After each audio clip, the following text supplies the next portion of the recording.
Private Lender Podcast, Episode 65.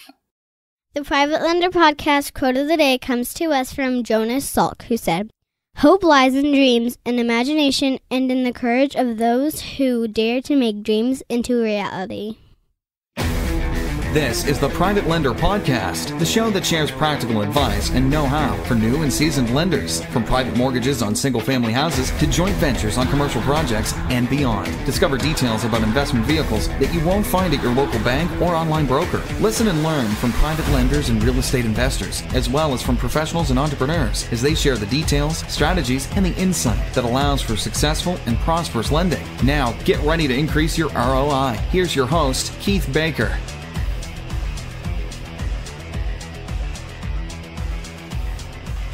Dun, dun, dun, dun, dun, dun, dun, dun, dun. I got 99 first world problems, and I'm grateful for every one.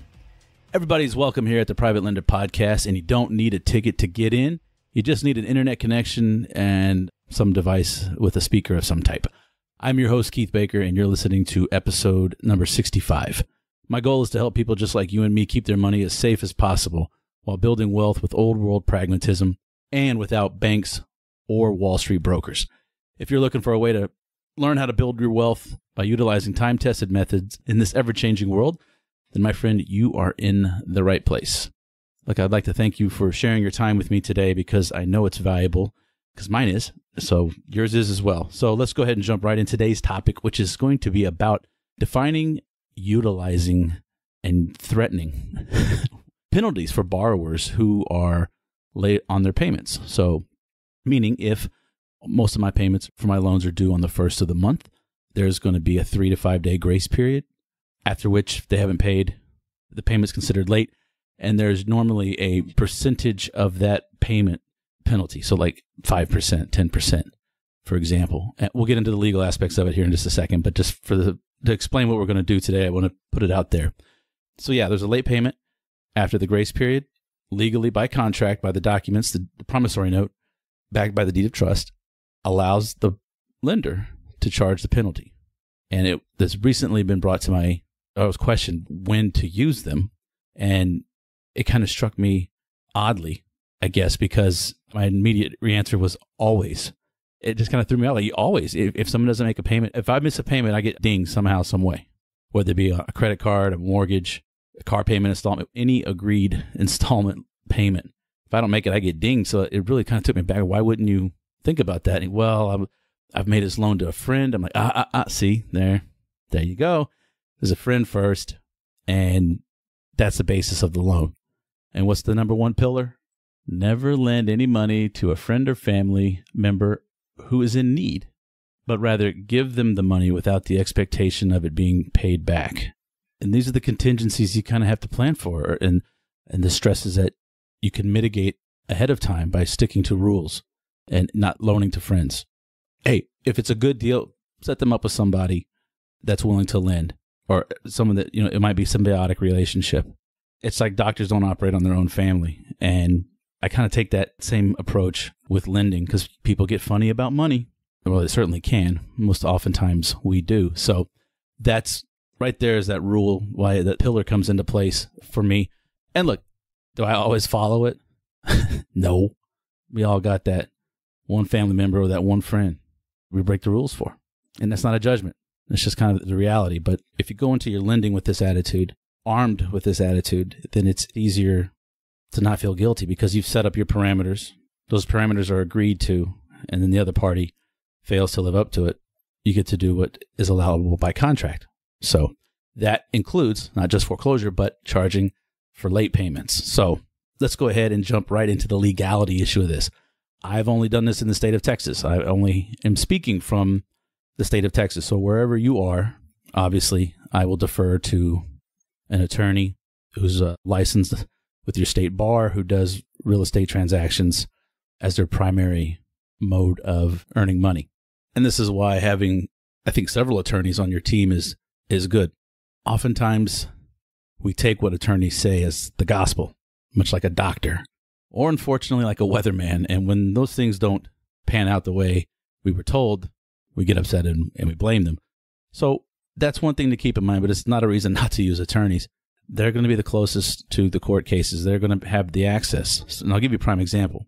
I was looking back through some of my promissory notes, and the lowest penalty I've ever been legally allowed to charge was, the lowest I've done is 5%. And that was one of the early loans I did.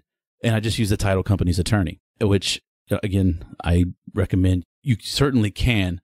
I have in the past, but that attorney doesn't work for you. So I like having attorneys that work for me to protect my interests. They don't care about the title companies. They don't care about the borrowers. They care about protecting my interests. That's what you need. But like I said, here I am reading, a promissory note off of that was drafted by a title company's attorney. So, full disclosure, I've not always walked the straight line. So that I try to tell people to do. So anyway, just a little full disclosure there. So the lowest was 5% and the highest was actually 15%, but that was to my partner, Landon. So I doctored the documents to see if he would catch it. And you'll have to ask him if he did. That's all I'll say. But outside of that, the highest I've ever charged or been illegal, in the contract to charge was 10%. And I asked one of my attorney friends what is best. And again, kind of differing opinions, but the answers were all in the same vein. Percentages may have been off a little bit, but if you're lending to, let's say, a real estate investor, a rehabber, a flipper, you're not providing a first lien for a seller finance note down the line to the inline borrower. This is just a business-to-business transaction, investor-to-investor transaction for, let's say, a house flip. That is not a consumer loan. That is a business loan. So the protections aren't necessarily the same. Whereas if you were loaning somebody, knowingly lending to an owner-occupant that you've put through and had them go through a mortgage loan originator, and they've passed all the tests and paid all the fees and all that. But at the end of the day, that is a consumer loan. And consumers are extremely protected by the government. And I'm not saying that's necessarily a bad thing. Your average Joe on the street, I don't know how much real estate knowledge that they would have. Maybe that's changed with all the television, but it's point neither here nor there. The point I'm trying to ramble through here is that as long as you're staying away from the owner occupants, then what I would say, whatever the averages that you see in commercial loans, ask around and see kind of what those penalties are. Go to your RIA meetings and just ask, what are the penalties that you guys are seeing for this type of loan? Or to hard money lenders, what are their penalty rates? Is a great place to start. But that way you can kind of get in line with more the lending industry. And that is looked upon differently than a consumer, because being in the lending industry, being a real estate investor, and sort of my take on this from what I've seen is that it implies a certain level of sophistication that would take somebody out of just the average consumer category. The courts kind of expect a certain level of sophistication, but that also means that with that sophistication, if you do something improper, or you do something wrong, or break the law, whether it be intentional or not, I'm talking from like an unintentional aspect here, of gouging somebody, for example. With that sophistication comes usually pretty stiff penalties, though. So just because they're not a consumer doesn't mean that you don't have to worry about getting just a slap on the wrist or more. I mean, you still have to worry about any repercussions, and it's a business deal, so treat it as such. Now, the question as to whether to use and charge the penalty or not is going to be up to you. Absolutely, make sure that mechanism is in place in your documents, and that's what your attorney's there to make sure it's in there. And look, a lot of times you'll get a doc prep form from your attorneys, so it's going to have all the information they need to know. Who's the lender, address, yada, yada, yada. Borrower, are they married? I make the borrower fill out most of it. And then I fill out my info and I pass it on to the attorney so they can draft the documents. But I would start with, sometimes those documents are blank. What percentage do you want? So I write in as high as I can get. I'll do 10 or 12%. One time when I showed my attorney friend the 15% that I jokingly did to Landon, he said, this depends. It's not out of the realm for certain businesses and certain industries. So you just have to be careful. And I have another lawyer friend who says, you know what? Why risk it? Why don't you just mirror what the consumers are charged and dealt with? And then that way you don't have to worry about it. And that's certainly another way of looking at it, which, I'm not here to tell you which is better. I like to use the late payment penalties as I want it to make it sting, I want it to make the borrower have even more skin in the game, and that my note is more important, because you're going to see people who, their rehab is crumbling. You're about to have to take it back, and yet you catch them at Perry's Steakhouse And I'm not talking about for Pork Chop Friday when it's half off. I'm talking prime time Saturday night, full portions. Rita and the polka band in the corner. I don't want that encounter at the steakhouse or the Sizzler or the Red Lobster, wherever. I don't want to have that encounter. So my penalties are there to let them know that I mean business. If you don't follow the agreed contract, I'm going to nail you with this. It's going to sting. It's going to come out of your profit. Let's assume it's a profitable transaction. And look, it happens, man. All right. The road to hell is paved with good intentions, right? So things are going to happen. Then it's at your discretion to, okay, I'm going to waive the fee. So for me, it's the fee is going to be there by contract. And it's up to me to take it away. And I have taken it away with folks before. If they're upfront and honest with me and they come to me ahead of time and say, look, it's going to be, I might be late or whatever. This is the situation. A guy comes up to me and says, I can pay you, Keith, or I can pay my child support. I didn't like that answer, but what the hell, man? That obligation's a little bit more important than mine. Not much, but, a little bit, that's all it takes. But I got my money 2 weeks later, and I told him, don't worry about it. He put the extra money in with the late fee and all that. And I was like, don't worry about it. And he came to me ahead of time, and to me, he handled the situation like a business person. So at that point, it's up to you. It's up to me to waive, and I waived it. Other people, I put the screws to them. Because especially if my involvement goes from passive to now I got to get involved, I'm not a happy person. That's why I like private lending. Let me do my work up front and then, boom, put the wheels in motion and check the account once a month. But now if I got to go chasing you and stuff like that, I'm going to put the screws to you because I can by contract. And my lawyer has put together that contract at the expense of the borrower. That's the best. I would love to walk into a Fidelity, a Schwab or whatever, and say, these are the stocks I want to buy. I want to buy Berkshire Hathaway. I want to buy IBM. And I want to buy that hot new pot stock, And by the way, you're going to pay the $12.99 commission for it. And I'd love to do that. I don't know of any other way. You're going to do everything, and you're going to pay for it. And I'm going to take the gains. That's just cool. I'm now so far down the tangent. I'm back in college somewhere drinking Lone Star beer. So yeah, just always by automatically have all those penalties in place. Talk to your borrower. Say, look, this is what I do. This is what I charge. And if your payment's due on the first and then by day 5 it's late or day 10 or whatever, and that's another thing you need to talk to your lawyer about is the grace period for a real estate loan versus consumer. But talk that over with your lawyer. I can't speak for that. But yeah, make sure the borrower is fully aware. Because, honestly, have you read every piece of paper in front of you at a closing? Ever? Even on your personal residence? No. If it was your dream home, you didn't give a right? You just, let me sign. I want to get in there, man. Or in my case, this is the house the wife wants, man. Let me, boom. I'm going to sit there and read everything. And I'm an investor. Now, I'm not proud of that. It's kind of embarrassing, but it's the truth. But go walk through everything with them, lay it all out, and don't be afraid to use it. People come to you ahead of time and say, hey, look, this is the situation. Fine. Okay, I'll work with you. You come to me, I'll help you. But you leave me in the dark, God help you. I'm going to wind down the show today a little bit off topic. Back in February of 2018, right after I'd started this podcast, I attended the Grant Cardone 10X Growth Conference at Mandalay Bay in Las Vegas and saw a lot of people speak, and I saw a lot of people trying to sell, or scratch that, I saw a lot of people successfully selling, huge product courses and whatnot, and I was just there trying to take it all in, and one of the gentlemen who spoke on stage, I remember they introduced him, and I turned to the guy next to me. I said, who's this guy? He owns some supplement shop or something. I was like, oh, okay. So, well, if he's here, let's check it out. And he comes out, and right away, I'm like, my swag meter's up. I'm like, oh, look at this guy. Okay. Coming out on stage all strut and, thinking he's badass. I'm like, okay, he lifts some weights. He's not like Lou Ferrigno, Arnold Schwarzenegger back in the Iron Man days or not. He's a big dude.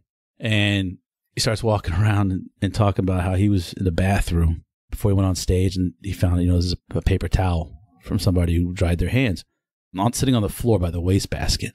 And he started his talk about how it's the simple things like that. You're not too good to bend down and pick that up, even if it's not yours. And he started talking about the culture in his shop and his warehouses and what his employees and what he tries to foster and how he does it and why accountability was so key. And I wish I could remember everything this guy said because I was very much impressed. He won me over fairly quickly. And then I realized, this guy's not selling anything. But it wasn't just a rah-rah speech, Like like, I'm going to make you a millionaire overnight. It wasn't like that at all. He talked about his podcast, so I looked him up, and podcast was different, but it's taken me about a year to go from, casual listener to daily listener, and he doesn't sell anything. And so if you are looking for not just motivation in business or investing or how to be an online marketer or how to use whatever, if you just want to learn the basics from somebody who's not trying to profit from it, there's no course to buy. He doesn't push his products from his other companies. He just has this podcast. One of the reasons why I've gone sponsorless, I thought I needed that when I started off, because that's what the polished, successful podcasts I were listening to that I enjoyed. They all had sponsors. So that's what I did. I was okay, but I spent a lot of time trying to convince people to become a sponsor and then keeping them sponsored and whatnot. And it just bogged it down, and it got to the point where I don't want to be that commercial, not yet. And look, Lender Nation, if you're listening to this, don't get me wrong. Someday I hope to have a product that I'm proud of that I can exchange with you for money. I want to profit. I am a capitalist. I have a philosophy degree, but I'm also a capitalist. So yes, at some point in time, I want to monetize this show, but it's because of this guy. And I might as well go ahead and tell you his name now because I've kind of botched this, but his name is Andy Frisella, and his podcast is the MFCEO Project.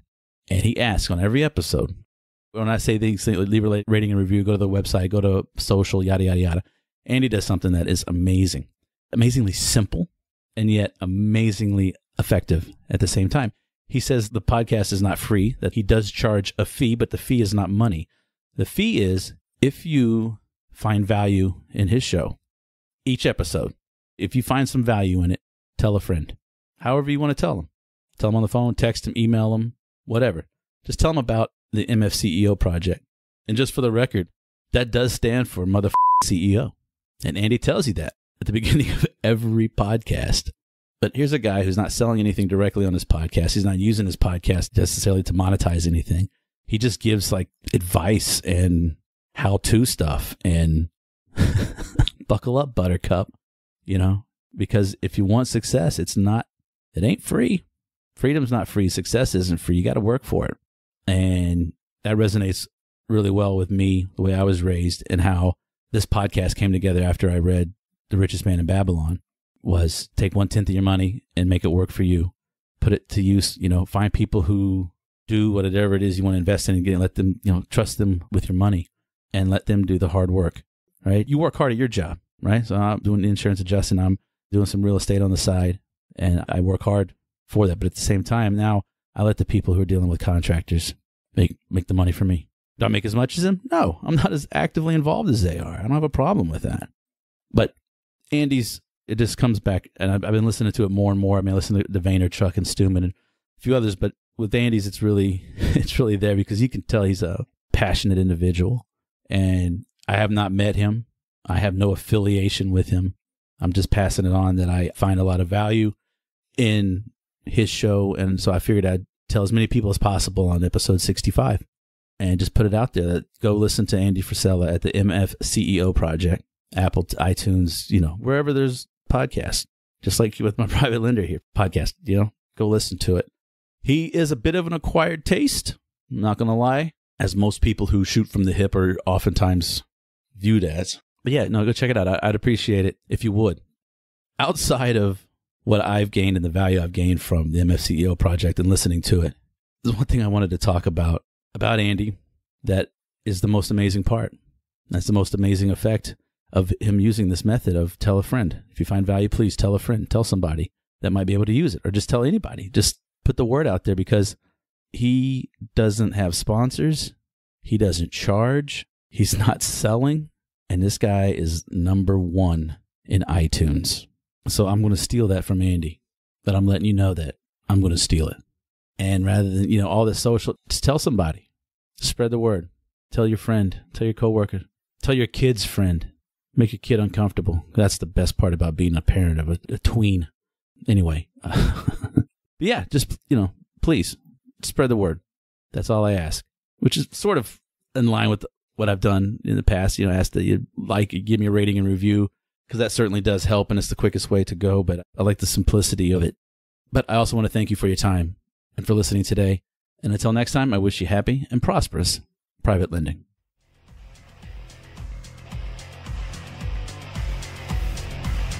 Thanks so much for listening to this episode of Private Lender Podcast with your host, Keith Baker. For more great content and to stay up to date, visit privatelenderpodcast.com. If you enjoyed today's episode, please rate and review, and we'll catch you next time.